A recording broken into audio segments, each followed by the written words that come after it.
Ja head Delfi vaatajad, me oleme nüüd kinni püüdnud mehe, kes siis juhib Eesti vanimat maastiku jalgrattasarja. Allar Tõnissaar on minu juures ja Estonian Cup 2018 on kindlasti algamas ka järgmisel aastal. Allar, mida uus aasta toob? No me oleme sellised rahutud. Ta on küll kõige vanem ja kõige stabiilsem ja kõige rahvarohkem sari, aga tegelikult me ikka kogu aeg muretseme ja me tahame ikka natukene tuunida ja näppida oma sarja ja kõige suurem mure, mis meil tekkis, on see, et me natukene kaugeneme rahvaspordist. Et see dilemma on nagu kogu aeg olnud. Ühelt poolt me tahame olla Eesti nii-öelda kõige kõrgem liiga, aga samal ajal me tahame ka mitte oma harrastajaid ära tappa.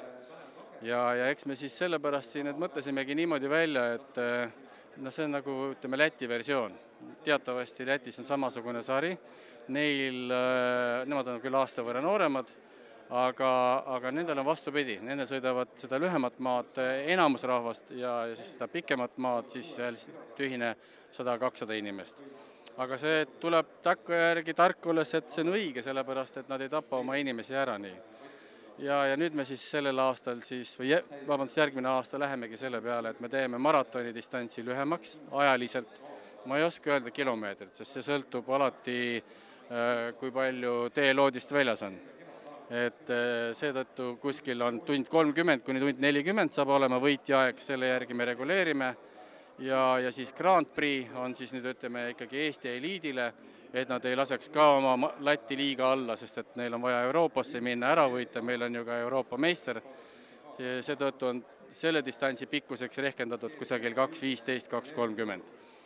Ja oleme ka sätitanud neid vanuserühmasid nüüd ringi ja siis see endine poolmaraton on nüüd edasi poolmaraton, aga ta on ka lühem ja me ise kutsume seda selliseks.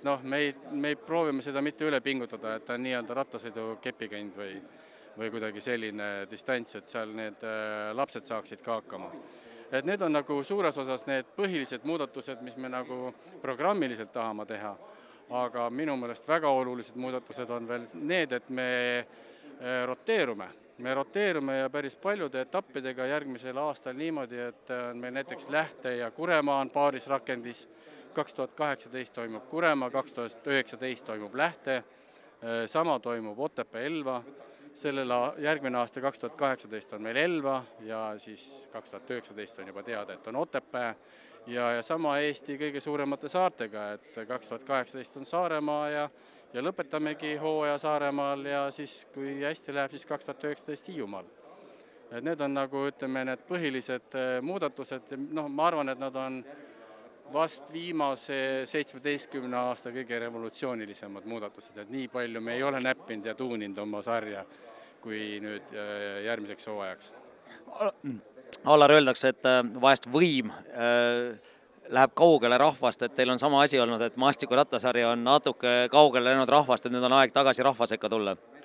Võibki nii öelda, jah, et siin ikkagi see sama teema, et kui võitja tuleb seal, kui meil oli siin eelmisel aastal, sellel aastal, et ka võitja tuleb seal kuskil 2.15-ga Euroopa meister, endine Euroopa meister, siis on selge, et tavainimesele pane sinna kohe pool kuni tund aega juurde.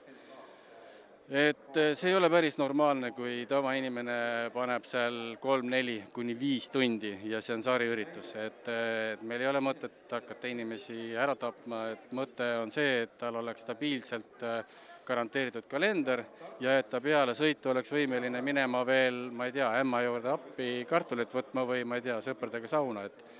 Et siin mõned mehed ütlesid, et peale seda Estonian Cupi etappi ma avastasin, et ma olin sõidukingad jalas magama jäänud, et päris nii me ei tahaks. Aitäh sulle, Allar, ja edu! Aitäh!